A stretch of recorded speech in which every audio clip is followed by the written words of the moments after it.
dommage, ma mère. Ma Catina se moque de sa pauvre mère. Est-ce que je comprends rien à tes livres latins? Celui-ci n'est pas en latin, mais il en est traduit. C'est l'histoire romaine. Ah, je suis très fort sur l'histoire romaine. Il y avait une fois Tarquin le fils. Ah, c'est une histoire de sang. Ah, pas du tout. C'est un conte de fées. Brutus était un fou, un monomane, rien de plus. Tarquin, un duc plein de sagesse, qui allait voir en pantoufles si les petites filles dormaient bien. Et dites-vous aussi du mal de Lucrèce? Elle s'est donné le plaisir du péché et la gloire du trépas. Elle s'est laissée prendre toute vive au piège, et puis elle s'est plantée gentiment son petit couteau dans le ventre. Si vous méprisez les femmes, pourquoi affectez-vous de les rabaisser devant votre mère et votre sœur? Je vous estime, vous et elle. Hors de là, le monde me fait horreur. C'est-tu le rêve que j'ai eu cette nuit, Lorenzo? Quel rêve? Ce n'était point un rêve, quand je ne dormais pas. J'étais seule dans cette grande salle. Ma lampe était loin de moi sous cette table, auprès de la fenêtre. Je songeais au jour où j'étais heureuse, au jour de ton enfance, mon Lorenzino. Je regardais cette nuit obscure. Je me disais, il ne rentrera qu'au jour, lui qui passait autrefois les nuits à travailler. Mes yeux se remplissaient de larmes et je secouais la tête en les sentant couler. J'ai entendu tout d'un coup marcher lentement dans la galerie. Je me suis retournée. Un homme venait à moi, un livre sous le bras. C'était toi, Renzo. Comme tu reviens de bonne heure, me suis-je écrié. Et le spectre s'est assis auprès de la lampe sans me répondre. Il a ouvert son livre et j'ai reconnu mon Lorenzino d'autrefois. Vous l'avez vu? Comme je te vois. Quand s'est-il en allé?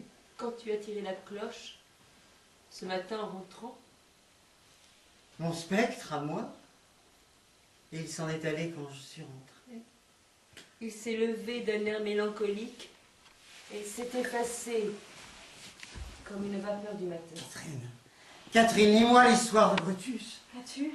Tu trembles de la tête aux pieds. Ma mère! Asseyez-vous ce soir à la place où vous étiez cette nuit. Et si mon spectre revient, dites-lui qu'il verra bientôt quelque chose qui l'étonnera.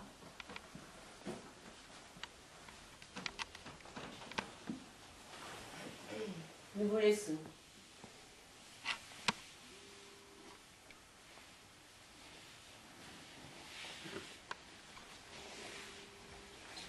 Lorenzo, pourquoi ne démens-tu pas l'histoire scandaleuse qui court sur ton compte? Quelle histoire? On dit que tu t'es évanoui à la vue d'une épée. L'histoire est vraie, je me suis évanoui. Bonjour Venturi, comment va le commerce? Seigneur, je suis à la tête d'une fabrique de soie. C'est me faire une injure que de m'appeler marchand. J'ai confié au seigneur Venturi les projets qui occupent en ce moment tant de familles à Florence. C'est un digne ami de la liberté. Et j'entends, Lorenzo, que vous le traitiez comme tel. Le temps de plaisanter est passé. Vous nous avez dit quelquefois que cette confiance extrême que le duc vous témoigne n'était qu'un piège de votre part. Cela est-il vrai? Ou cela est-il faux? Êtes-vous des nôtres ou n'en êtes-vous pas? Voilà ce qu'il nous faut savoir. Toutes les grandes familles savent bien que le despotisme des Médicis n'est ni juste, ni tolérable. Il est temps d'en finir et de rassembler les patriotes. Répondez-vous à cet appel? Qu'en dites-vous, Venturi? Parlez, parlez, voilà mon oncle qui reprend haleine. Seigneur, je pense de même. Il n'est pas un mot à ajouter. Pas un mot? Pas un beau petit mot bien sonore? Vous ne connaissez pas la véritable éloquence? Tu es un insolent. Réponds, sors d'ici. Je suis des vôtres, mon oncle. Ne voyez-vous pas à ma coiffure que je suis républicain dans l'âme? N'en doutez pas un seul instant. L'amour de la patrie respire dans mes vêtements les plus cachés.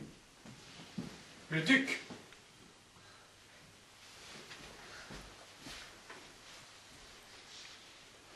Quel excès de faveur, mon prince.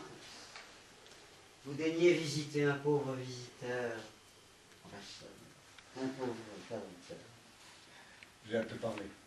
J'ai l'honneur de présenter à votre majesté mon oncle, Bindo Altoviti, qui regrette qu'un long séjour à Naples ne lui ait pas permis de se jeter plus tôt à vos pieds. Cet autre seigneur est l'illustre Battista Venturi, qui fabrique, il est vrai, de la soie, mais qui n'en montre point.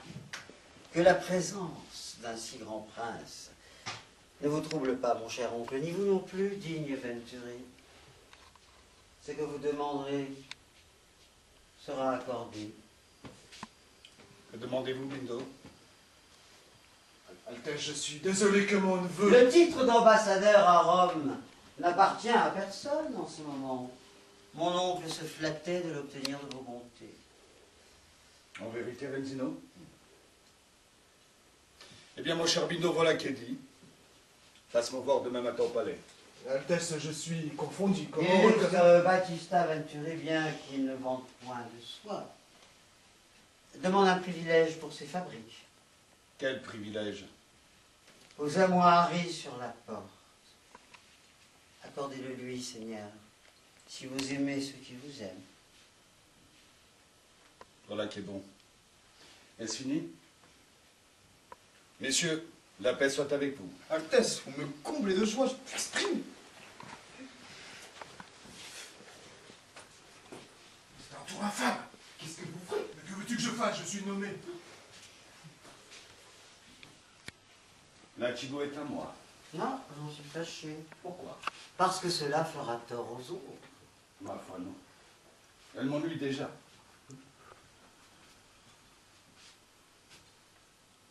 Dis-moi, mignon, quelle est cette belle femme qui arrange ses fleurs sur cette fenêtre? Voilà longtemps que je la vois en passant. Où donc? Là-bas, dans le palais. Oh, ce n'est rien. Rien? Appelles-tu rien ces bras-là? C'est une voisine. Je veux parler à cette voisine-là.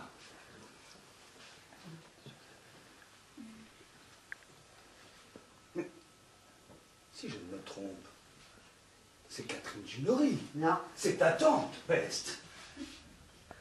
J'avais oublié cette figure-là. Amène-la souper.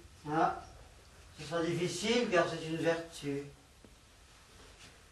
Est-ce qu'il y en a pour nous autres? Je lui parlerai, si vous voulez. Mais je vous préviens que c'est une pédante. Elle parle latin. Bon, elle ne fait pas l'amour en latin. Viens, nous la verrons mieux de cette galerie. Ah, une autre fois, mignon. À l'heure qu'il est, je dois aller chez le Strozzi. Quoi? Chez ce vieux fou? Oui. Il paraît qu'il ne peut se guérir d'ouvrir sa bourse à toutes ces créatures que l'on nomme bannies, et que ces mœurs de faim se réunissent chez lui avant de prendre leurs souliers, prendre leurs bâtons. J'aurai ce soir quelques bonnes histoires à vous conter. Que je suis heureux de t'avoir, mignon.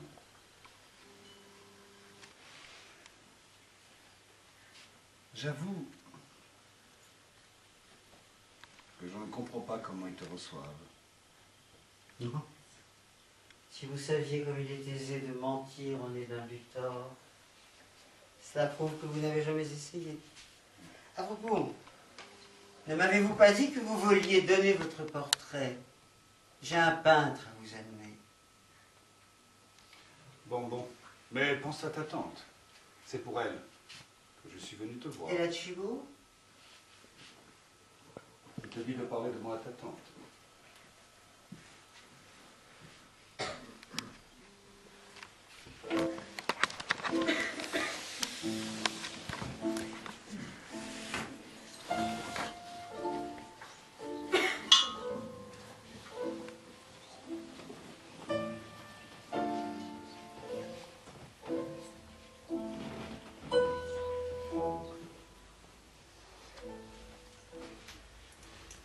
Dieu veuille qu'il n'en soit rien. Que de haine implacable n'a pas commencé autrement. Un propos, voilà les guerres de famille. Voilà comme les couteaux se tirent. On est insulté et on tue. On a tué et on est tué. Bientôt les haines s'enracinent. Et des générations entières sortent de terre, l'épée à la main. J'ai peut-être eu tort de me souvenir de ce méchant propos. Oh, Léon, je te le demande. Qu'y aurait-il de changé pour Louise si tu n'avais rien dit à mes enfants? Qu'importe le propos d'un Julien. Comment sommes-nous si l'insolence du premier venu tire du fourreau des épées comme les nôtres? Et maintenant tout est perdu.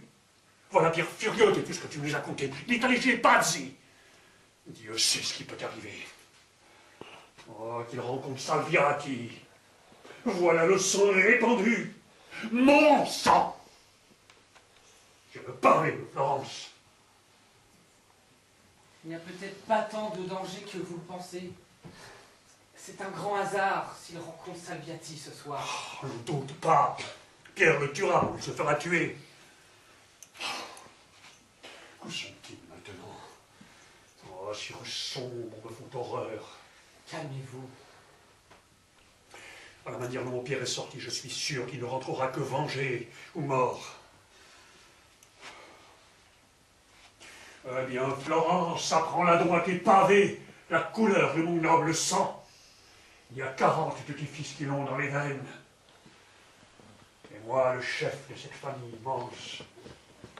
Mais une fois encore, ma tête se penchera du haut de ces fenêtres par mes angoisses paternelles. Mais ne ris pas ce soir, vieux Strozzi. Il a peur pour ses enfants. C'est fait! Salviati est mort!